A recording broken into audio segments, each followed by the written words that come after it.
Let's be real. Nobody likes getting their ass handed to them by life, especially when it comes from those around you, saying that you should take a break, to let go, to give up, to quit. It's harsh, and usually it's coming from left field. But the thing about these tough moments, they're often the most valuable ones. If there's one thing I've learned, it's that your biggest breakthroughs will come from the times that you're under the most pressure. And usually it's the most pressure to quit whatever it is you're doing.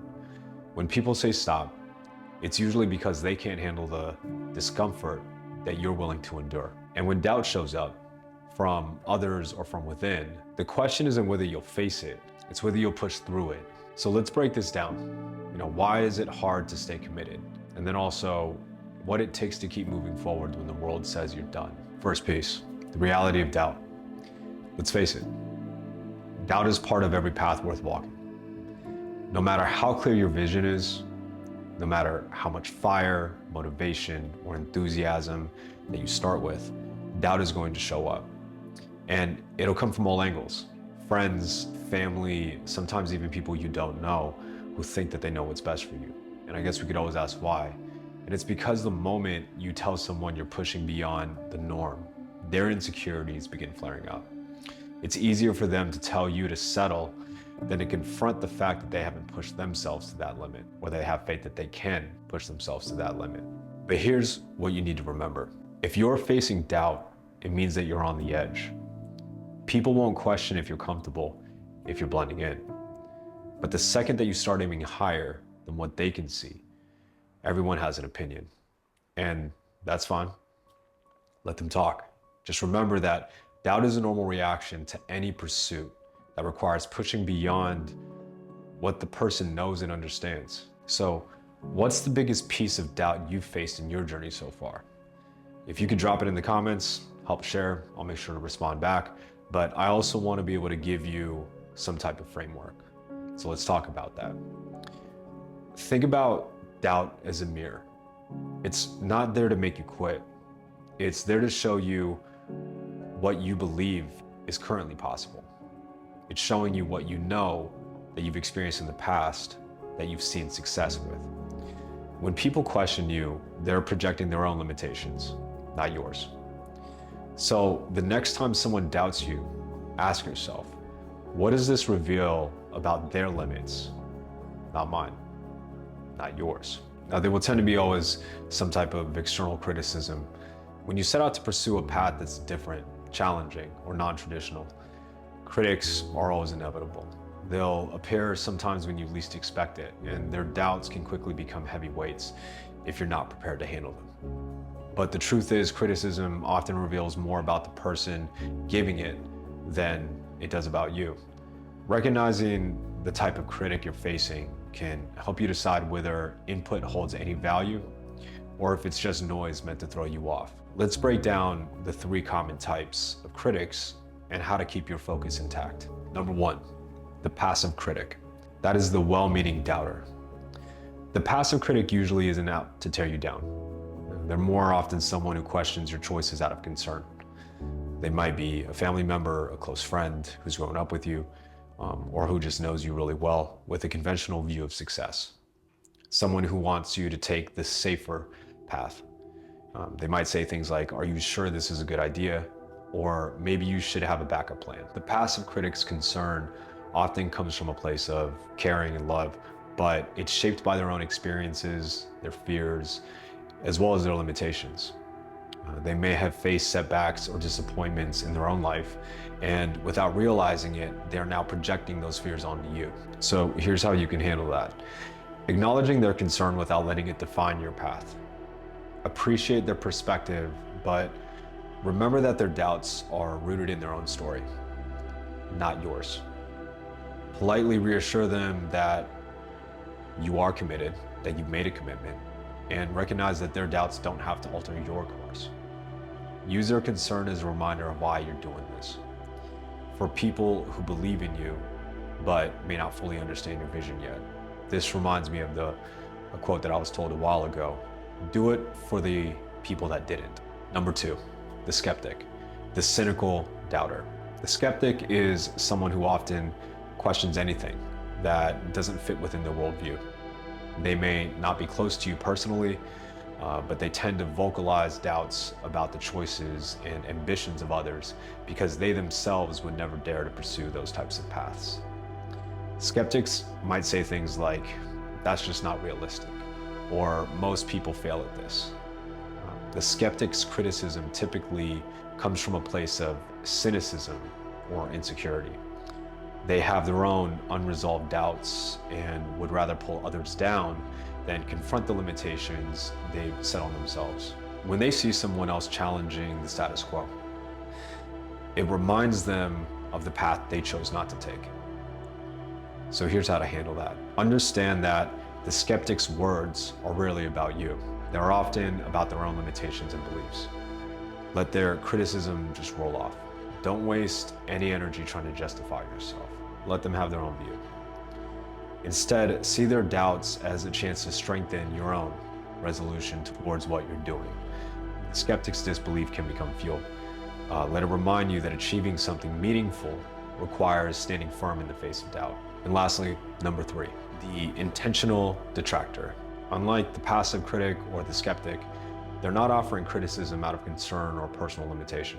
They're often actively trying to undermine you. This can be someone threatened by your progress or someone who feels validated only when others fail.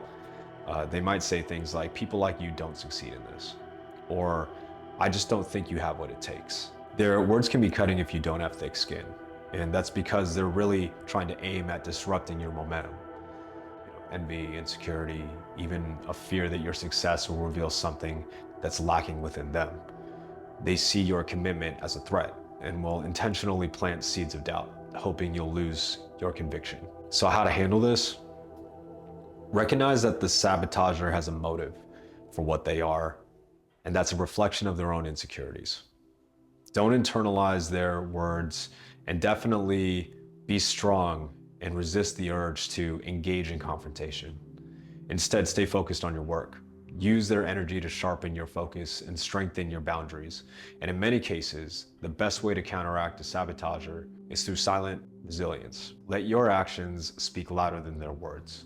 Every step forward is proof that their attempt to hold you back was pointless and it was a waste of energy. And so final thoughts on external criticism. Ultimately, external critics reflect the world's resistance to change and risk. They come from different perspectives, each revealing a unique set of limitations, fears, and insecurities. Recognizing which type of critic you're facing helps you understand their motive, allowing you to respond strategically instead of react emotionally. Above all, remember that none of these critics know your path like you do. They don't see the full picture or the determination that's going through your veins. So something to think about is, who is your biggest critic? Who's the biggest critic that you have faced, and how did you handle it? If you want to drop that in the comments as well, share, I'm sure it will help. Somebody out there might actually be feeling the same way. But here's a question worth asking yourself. Are these people where you want to be? If not, then maybe their opinion isn't as valuable as you're giving it credit for. Now, let's talk about the hardest critic you'll ever face: yourself. External criticism is tough, but it's manageable. Now, internal criticism, that's where the real battle is. Unlike external voices, you can't just walk away from your mind.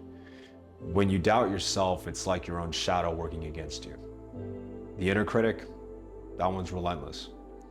It'll question your worth, it'll make you second guess your abilities, and push you to walk away just when you're about to break through. And let's be clear, self-doubt doesn't mean you're on the wrong path.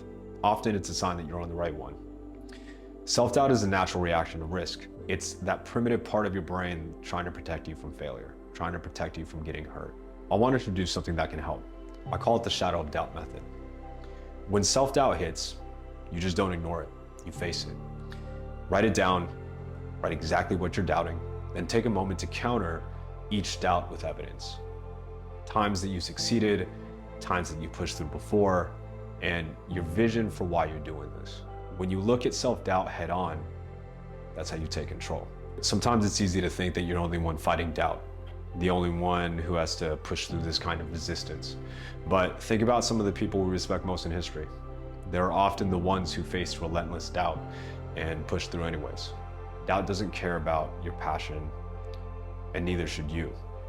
Keep going because you're building something bigger than a moment of hesitation.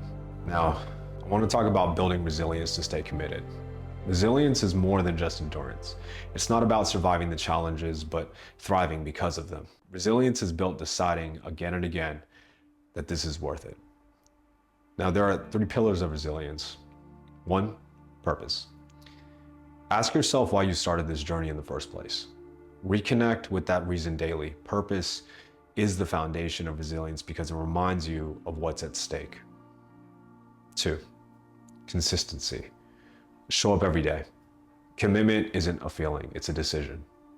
Decide to show up even when it's hard, even when it feels pointless, because there will be more of those days that you can count than the ones that you feel like you want to be there.